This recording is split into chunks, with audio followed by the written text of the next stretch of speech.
వా మా కొరకు వాళ్ళు వారం ప్రయాసపడుతున్నారు. యవనస్తుల కొరకు ప్రార్థన చేద్దాం. యవనస్తులు ఎన్ని పనులున్నా కూడా పరిచర్య ఉందయ్యా అంటే వెంటనే పరిగెత్తుకుంటూ వస్తారు. చిన్న ప్రార్థన ఉంది, వంట చేయాలంటే అక్కోళ్ళందరూ పరిగెత్తుకుంటూ వస్తారు. అయిపోయినాక మీరు అందరూ వెళ్ళిపోతారు తిని.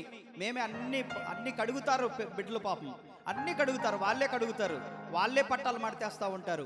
వాళ్ళే అన్నీ అక్కడ మీరు విసిరేసిపోయినాయి అన్నీ ఎత్తి, ఆ ఎంగిలి అన్నీ కూడా ఎత్తి అక్కడ దూరం పడేస్తారు. బిడ్లారా, ఈ రోజులలో ఎవరు చేస్తారండి అలాంటి పనులు? ఎంగిలి పనులు చేస్తామా? చేయలేం. మనందరం దేవుని పిల్లలమని వారు సమర్పించుకొని చేస్తూ ఉన్నారు. కాబట్టి వాళ్ళ కొరకు చెయ్యెత్తాల, మీ కుడి చెయ్యి, పురుషులైనా స్త్రీలైనా ఏమనుకోదు. పండగ పూట మీరు చిన్న ప్రార్థన చేయండి చాలు. ప్రభువా, వాళ్ళు ఎంతగానో మా కొరకు ప్రయాసపడుతున్నారయ్యా, మరి వారిని దీవించు ప్రభువా, వారిని ఆశీర్వదించని ఒక్క మాట అనండి చాలు, అంతే. ప్రేమ కలిగిన తండ్రి, విశేషమైన నీ కృపను బట్టి నిన్ను స్తుతిస్తున్నాను.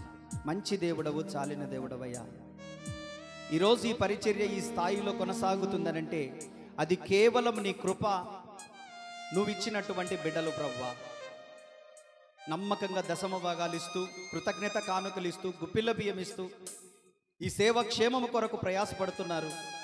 అదేవిధంగా ప్రభువా, ప్రతి ఆదివారం అయితేనేమి, మీటింగులకైతేనేమి, ఉపవాస ప్రార్థనలకైతేనేమి పరిచర్య చేస్తూ, నైనా సభలకైతేనేమి, కుటుంబ ప్రార్థనలకైతేనేమి సేవకునికి తోడుగా వస్తున్న యవనస్తులను బట్టి, అక్కలను బట్టి, అన్నలను బట్టి, తమ్ముళ్ళను బట్టి, చెల్లెలను బట్టి నేను స్తుతిస్తున్నా. నిశ్చయముగా వారి కుటుంబాలు దీవించబడునుగాక నా దేవ. నిశ్చయముగా వారి మేలు పొందుదురుగాక నా తండ్రి. నిశ్చయముగా వారికి కార్యములు జరుగునుగాక. నైనా మన కుటుంబం అన్నట్లుగా వారు నేను ఎంతో ప్రతిష్ఠించుకొని చేస్తూ ఉన్నారు. ఆశీర్వదించండి అయ్యా. ఈ సంవత్సరం అంతా కానుకలు ఇచ్చిన బిడ్డలు యేసు నామములో దీవించబడుదురుగాక. దశమ భాగాలు ఇచ్చిన బిడ్డలు దీవించబడుదురుగాక. కృతజ్ఞత కానుకలు ఇచ్చిన వారు దీవించబడుదురుగాక. గుప్పిళ్ళ బియ్యం ఇచ్చిన వారు దీవించబడుదురుగాక. సేవకుడు ఇల్లు కట్టుకుంటున్నప్పుడు సహకరించిన వారు దీవించబడుదురుగాక.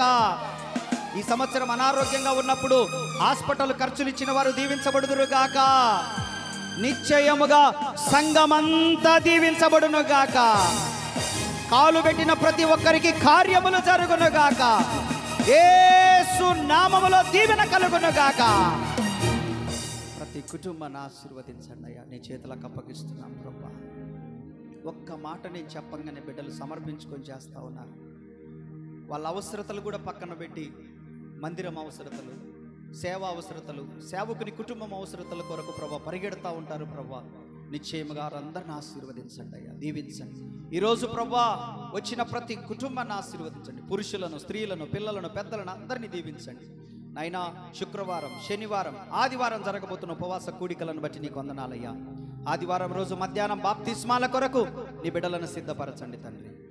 కార్యాలన్నీ ఘనముగా జరిగించండి ప్రభా. మా అందరి ప్రార్థన, సంఘమంతా ప్రార్థనను బట్టి ప్రభా స్లాబ్ వేసుకోవడానికి మీరు కృపనిచ్చారయ్యా. నాయన స్లాబ్ వేసుకోవడానికి మీరు సహాయం చేశారయ్యా. నీకే స్తోత్రాలయ్యా, నీకే మహిమ కలుగునుగాక నా దేవానికి స్తోత్రాలు. మేము అతిశయపడడానికి అది మా కష్టం కాదు, నీ కృప, కేవలం నీ కృప ప్రభా. నీకు వందనాలు. దీవించి పంపండి తండ్రి. ఇంతవరకు ఎంతో ఓపికతో ఉన్నారు. మరి కుటుంబాలను ఆశీర్వదించండి నైనా. వారిని తీసుకుపోతున్నటువంటి ఆటో సహోదరులను, సంపదనుల బ్యాచ్ మొత్తం రక్షణ పొందుదురుగాక. నూతన సంవత్సరపు దీవెనలు పొందుదురుగాక నా తండ్రి. అందరి కుటుంబాలను ఆశీర్వదించండి. వచ్చే ఆదివారం అందరూ కనపడాలి. ఎందుకంటే ఈ సంవత్సరానికి చివరి ఆదివారం ప్రభా. మేమందరం నిన్ను స్తుతించున్నట్లు మీ కృప చూపమని, ఇప్పుడు అందరూ బయలుదేరి వెళ్తుంటుండగా క్షేమకరమైన ప్రయాణాన్ని వారికి దయచేయమని, గమ్యాన్ని చేర్చమని యేసు నామములో అడుగుచున్నాము తండ్రి.